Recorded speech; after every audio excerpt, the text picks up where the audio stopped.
Expect making money expect किसे कहते हैं और इसमें कौन से दो मेजर पॉइंट हैं जो हम डिस्कस करेंगे और साथ ही साथ ये जानेंगे कि उस दो मेजर पॉइंट के साथ साथ हम किस तरीके से वर्क करें और क्या हो सकता है उसके रिगार्डिंग में और हमें किस तरीके से विदाउट बिजनेस किए हुए बिजनेस जैसा रिटर्न हमें मिलता है स्टॉक मार्केट में, वो कैसे पॉसिबल होता है और कैसे किस तरीके से हम कर पाते हैं वो जानेंगे डिटेल्स में और चलते हैं डिस्कस करते हैं बेसिकली है क्या।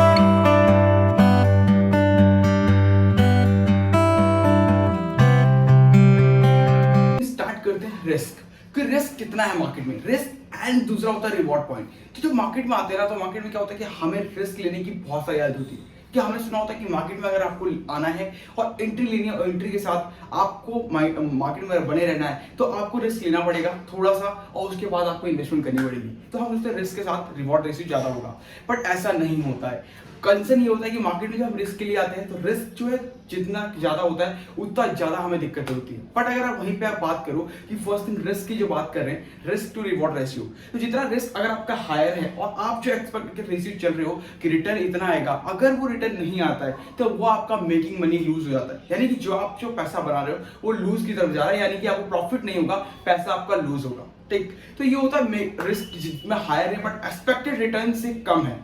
अगर वहीं पे अगर आपको देखोगे तो रिवॉर्ड रेशियो इतना है कि रिवॉर्ड रेशियो जो है बहुत हायर है मुकाबले एक रिस्क से, तो आपको वहां पे एक प्रॉफिटेबिलिटी मिलती है कि जो आपने स्टॉक सेलेक्ट किए हैं वो बिल्कुल सही है और पोर्टफोलियो डाइवर्सिफाई है तो आपको कोई दिक्कत नहीं होगी। ये दोनों होता है रिस्क एंड ये होता है रिवॉर्ड का, समझा, रिस्क एंड रिवॉर्ड रेशियो। तो रिस्क का मतलब होता है कि जो मामला जो हमने रिस्क से ज्यादा रखा है, यानी रिस्क ज्यादा है मुकाबले रिवॉर्ड से, तो हमारे लिए जो एक्सपेक्टेड रिटर्न है वो कम है, तो यानी कि जो पैसा हमने लगाया मार्केट में वो लूज के लिए है और इन द फ्यूचर जो हम स्टॉक अलग से सिलेक्ट करें उसमें हम रिस्क को ना कंसीडर करके चले, बिकॉज वहां पर रिवॉर्ड पॉइंट ज्यादा चाहिए मुकाबले एक रिस्क से, क्योंकि हमने जो लास्ट वाला पोर्टफोलियो डिजाइन किया है और जो पोर्टफोलियो बनाया है उसमें हमने रिस्क ज्यादा लिया है, तो नेक्स्ट वाला जो पोर्टफोलियो होगा वो हमें आपको रिस्क ज्यादा नहीं लेना होगा, नॉर्मल रिस्क पे आपको उसको रिवॉर्ड रेशियो को हायर देन एक्सपेक्टेड रखना पड़ेगा, राइट। अब बात आती है सेकंड स्टॉक पे, तो मतलब रिवॉर्ड रेशियो जो अगर ज्यादा है और मुकाबले रिस्क से तो आपको जो एक अच्छा खासा रिटर्न मिलता है आपको पोर्टफोलियो में, तो यहाँ पे दोनों चीजें होती हैं। बट लेकिन इसको और भी विस्तार से समझने के लिए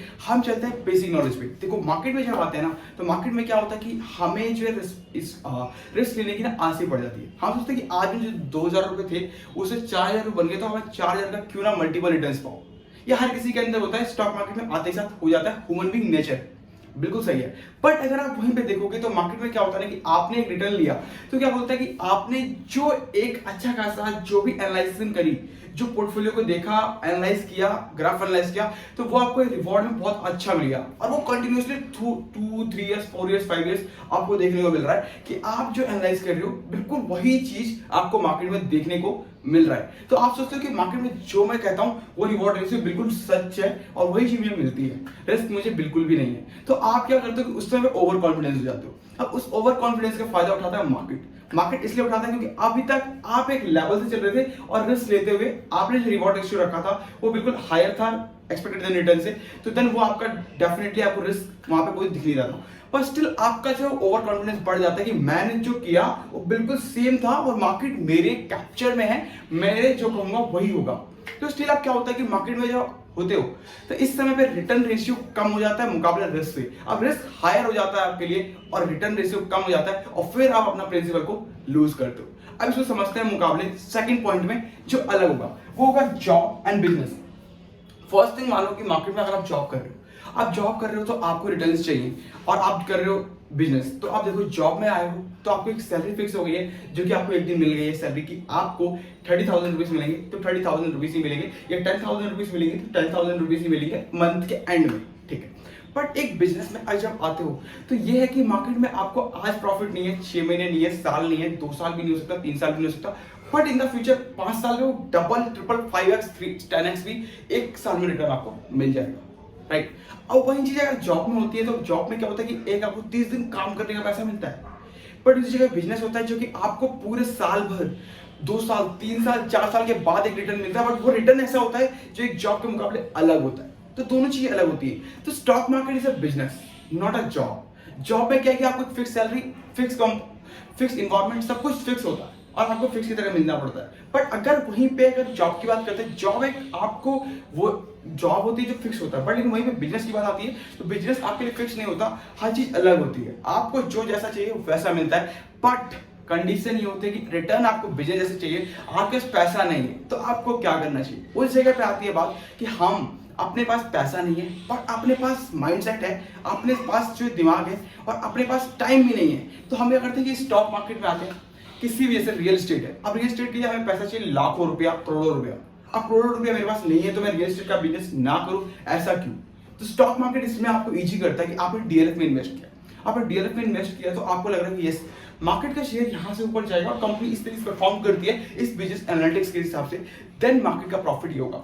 जब उनका प्रॉफिट होगा, ग्रोथ आपको उतना मिलेगा, बट आप बिजनेस में इन्वॉल्व नहीं हो पर उस शेयर में इन्वेस्टेड हो तो आपको वो रिटर्न मिलता है क्योंकि उस कंपनी को उतना ग्रोइंग अप मिला है। तो आपका जो राय था, जो आपने देखा, मार्केट की स्ट्रेटेजी समझा, उस तरीके से आपको होता है रिटर्न मिला, राइट। तो इस तरीके से होता है कि बिजनेस आपको पता है। रिवॉर्ड रेशियो यहाँ पे क्यों बढ़ गया, कि रिवॉर्ड रेशियो इसलिए बढ़ गया आपका इस सेक्टर में कि आपको मार्केट का सब कुछ पता था कि मार्केट में क्या है, किस तरीके से वर्क करा जाएगा और बिजनेस एनालिटिक्स क्या कहती है, और कंपनी उसी बेस पे चल रही है। एंड जो आपने रिटर्न रेशियो रखा, वो रिटर्न रेशियो बस वहीं पे आके निकला, क्योंकि जो आपने सोचा था रिटर्न के लिए, रिवॉर्ड रेशियो सोचा था कि इस हिसाब से अगर मार्केट में वर्क करती है कंपनी, देन इसका रिस्क इतना होगा और रिवॉर्ड इतना होगा। उसी तरीके से आपने वर्क किया और रिटर्न आपको उसी तरीके से मिला।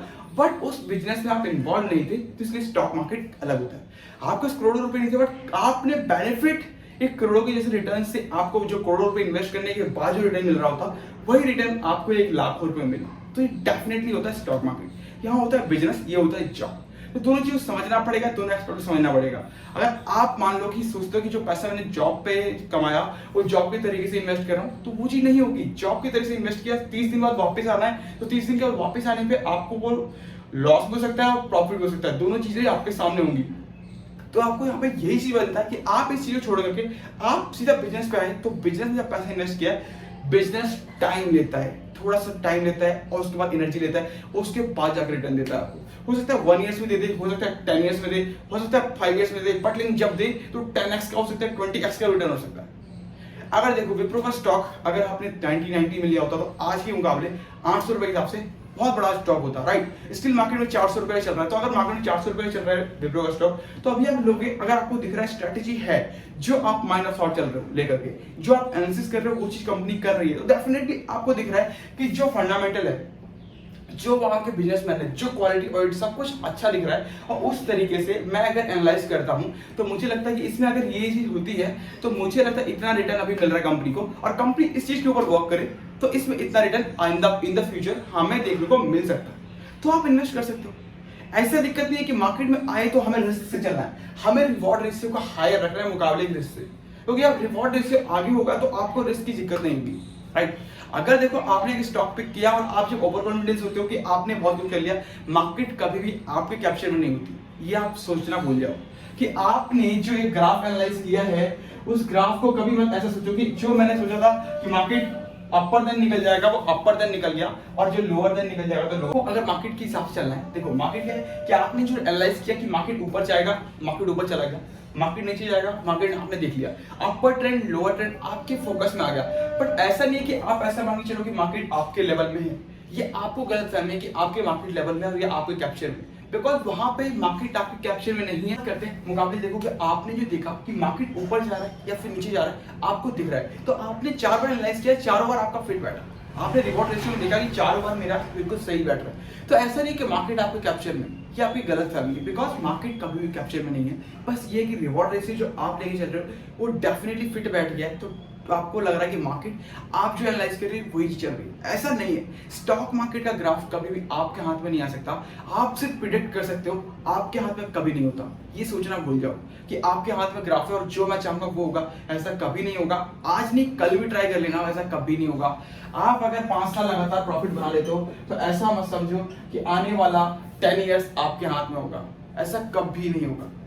बस ये है कि 5 साल आपका रिस्क रिवॉर्ड रेशियो जो था, रिवॉर्ड रेशियो हायर था, मुकाबले रिस्क से, तो आपका प्रॉफिट बन गया है। साथ ही साथ जो एनालाइज किया था ग्राफ में वो बिल्कुल सही बैठा है, बस इतना सा फर्क है। बाकी मार्केट कभी भी आपके कैप्चर में नहीं होता, मार्केट प्योर कैप्चर करता है लाइव मार्केट में जो भी होगा वो अपने तरीके से होगा। आप सिर्फ एक प्रिडिक्ट कर सकते हो कि कल ऊपर जाएगा या कल नीचे जाएगा, इट डिपेंड्स, सिर्फ प्रिडिक्ट करता है। ये ऐसा कभी भी नहीं होता कि मार्केट ने जो कह दिया वो वही होगा, ऐसा कभी नहीं होता, चाहे कुछ भी कर लो। डेटा होता है, एनालाइज किया जाता है, डेटा एनालाइज करने के बाद जो पॉइंट निकलते हैं उस पॉइंट पे वर्क कर सकते हैं और समझ सकते हैं हम, ये डिफरेंट थिंग है। बट कोई कहे कि मार्केट को प्रिडिक्ट करके ये बता दूं कि कल क्या होगा, ऐसा पॉसिबल नहीं है। जो वो कहे वही होगा, क्योंकि मार्केट किसी के कैप्चर में नहीं है। मार्केट अपने तरीके से चलता है, अपने तरीके से वर्क करता है, राइट। वीडियो चैनल लाइक कर लीजिए, शेयर कर लीजिए। Thank you so much. अभी तक चैनल को सब्सक्राइब नहीं किया है, सब्सक्राइब करना भूलिएगा। मिलते हैं नेक्स्ट